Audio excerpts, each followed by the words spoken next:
안녕하세요, 코레그로입니다. 성공농사를 위해서는 필수 영양성분의 충분한 공급이 매우 중요한데요. 그 중에서도 특히 인산의 공급은 생체 에너지 사용에 필요한 ATP 합성에 필요한 성분이고, 특히 뿌리 생육에 관여하면서 발화나 분화를 좋게 하고 개화 및 결식을 좋게 하기 때문에 성숙을 빠르게 하며 품질에 큰 영향을 주는 성분으로 반드시 충분히 공급해줘야 합니다. 하지만 토양에서 흡수하기 어려운 성분 중 하나인 인산은 토양에 충분히 있어도 또는 비료로 충분히 살포하여도 식물에게 충분히 공급되지 못하는 경우가 많습니다. 특히 뿌리가 매번 부진하고 꽃도 적게 피면서 착과량이 적으면, 그리고 수확물이 깨끗하지 못하고 품질이 좋지 않다면 인산이 더 잘 흡수될 수 있도록 개선시켜야 합니다. 오늘은 인산을 효과적으로 공급하기 위한 방안에 대하여 알아보도록 하겠습니다. 인산은 토양 속에서 흡수하기가 어려운 성분 중 하나입니다. 최적의 상태에서도 흡수율이 공급한 양의 25% 정도이며, 토양의 상태에 따라서 흡수율이 10%밖에 안 될 수도 있습니다. 특히 토양의 산도에 따라 식물이 흡수하기 어려운 형태로 변하는데요.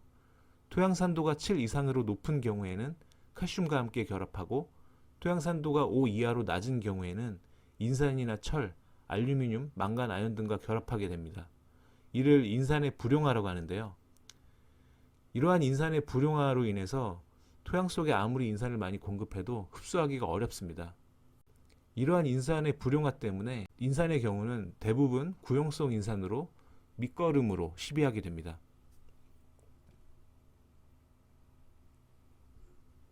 인산의 불용화를 막기 위해서 구용성 인산으로 시비를 한다고 말씀드렸는데, 하지만 인산에게는 또 다른 문제가 있습니다. 바로 토양에서 거의 이동하지 못한다는 것입니다.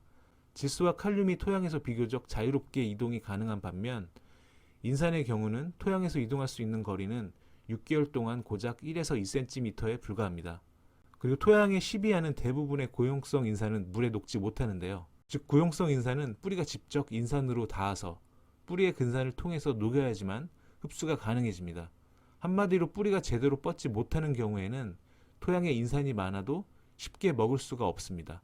이처럼 구용성 인산은 흡수 속도가 느리기 때문에 생육기간이 긴 작물에 사용하고, 생육기간이 짧은 작물은 인산의 흡수가 빠른 수용성 인산이 함유된 비료를 사용하기도 합니다. 그렇다면 토양 속에서 이용하기 어려운 인산의 흡수율을 높이기 위한 방안은 무엇이 있을까요?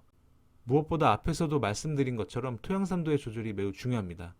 산도를 6에서 6.5 사이로 유지시켜 주시는 것이 중요하고요. 그리고 불용화된 인산을 가용화시키기 위해서는 토양 속 미생물의 작용이 중요합니다. 미생물이 활발하게 활동할 수 있도록 토양 산도를 적정하게 유지시켜주고 충분한 유기물을 공급할 수 있도록 합니다. 그리고 유기물이 부족한 경우에는 앞에서 말씀드린 것처럼 인산의 불용화가 더 빨리 진행되기 때문에 충분한 유기물 공급이 중요합니다. 그리고 충분한 마그네슘 공급이 중요한데요. 뿌리의 근산 분비량을 늘려주기 때문에 인산만 시비하는 것보다 3배 이상 흡수율을 증진시켜 줄 수 있습니다. 다음은 보통 고추 재배의 표준 시비량입니다. 웃거름, 즉 추비의 경우는 질소 칼륨은 나눠서 분시하지만, 인산의 경우는 보시는 것처럼 전량 밑거름으로만 시비합니다. 정말 인산은 밑거름으로만 줘야 하는 걸까요? 경우에 따라서 토양의 유효인산이 높은 경우에는 인산의 경우 밑거름마저 생략하기도 합니다. 하지만 경우에 따라서 토양에 인산이 많더라도 웃거름으로 인산을 시비하면 흡수하기 어려운 인산을 효과적으로 보충할 수가 있습니다. 바로 웃거름으로 수용성 인산을 이용하는 것입니다. 수용성 인산이란 물에 녹는 인산을 말하는데요. 앞에서 말씀드린 대로 고용성 인산은 흡수 속도가 느리고 제한적이라고 말씀드렸습니다. 쉽게 생각하면 고용성 인산은 벼나 쌀의 상태로 우리가 바로 먹을 수 없는 상태입니다.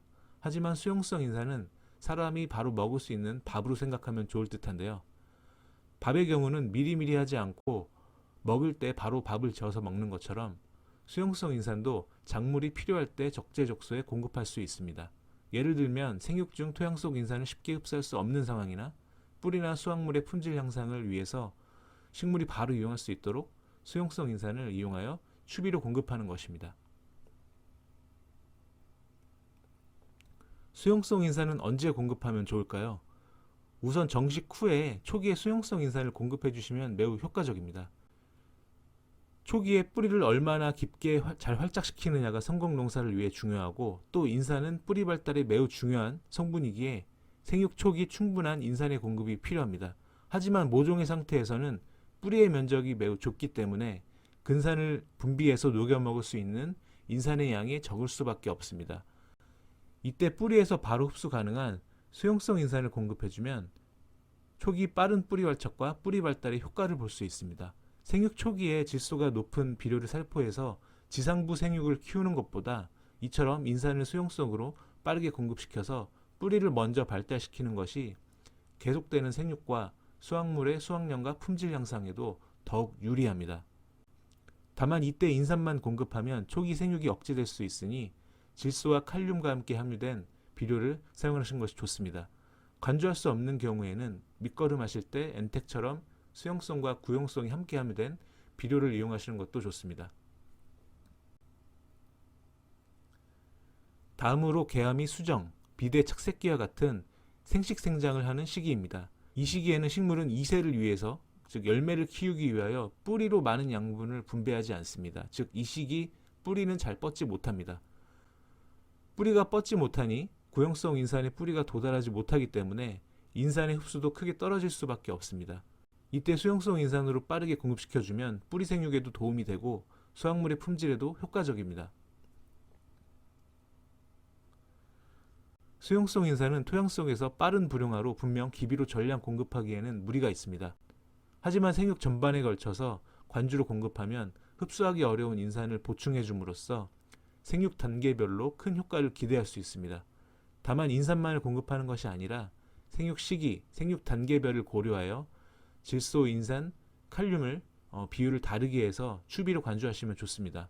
앞에서 말씀드린 것처럼 질소가 높은 비종보다는 인산이 높은 비종을 사용하고, 이때 질소, 인산, 가리의 비율을 1대 3대 1로 시비하시는 것이 좋습니다.